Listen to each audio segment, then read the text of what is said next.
Айранды түнде ішсе, асқазанға қалай әсер етеді?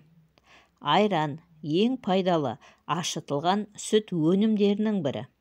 Әсіресе жатар алдында ішу асқазанға ерекше әсер етеді.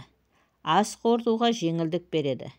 Айрандағы пайдалы бактериялар ішектегі микрофлораны жақсартып, асқазанға жеңілдік береді. Кешкі ас ауыр болса да, оны ыдыратуға көмектеседі. Асқазан қышқылын реттейді. Айран асқазандағы артық қышқылды азайтып, қыжылды басады. Созылмалы гастриттің алдын алуға себеп болады. Іш қатудың алдын алады. Ішек қозғалысын жақсартып, түнде ағзаны тазалайды. Ертеңгісін жеңілдік сезіледі. Ұйқыны жақсартады.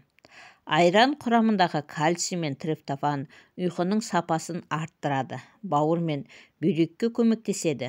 Айран ағзадағы артық тұз бен судығы шығаруға көмектеседі. Бұл бауыр мен бүйрекке пайдалы. Назар аударар жайт. Асқазаны сезімтал, қышқылы жоғары адамдарға түнде көп айран ішу жайсыздық тудыруы мүмкін. Лактозаға төзімсіз жандарға ұсынылмайды. Қорытынды.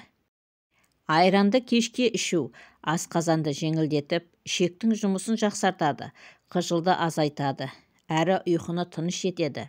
Бірақ шамадан тыс емес, бірақ стақан жеткілікті. Міне құрметті көрермендер, осымен видеомыз аяқталды.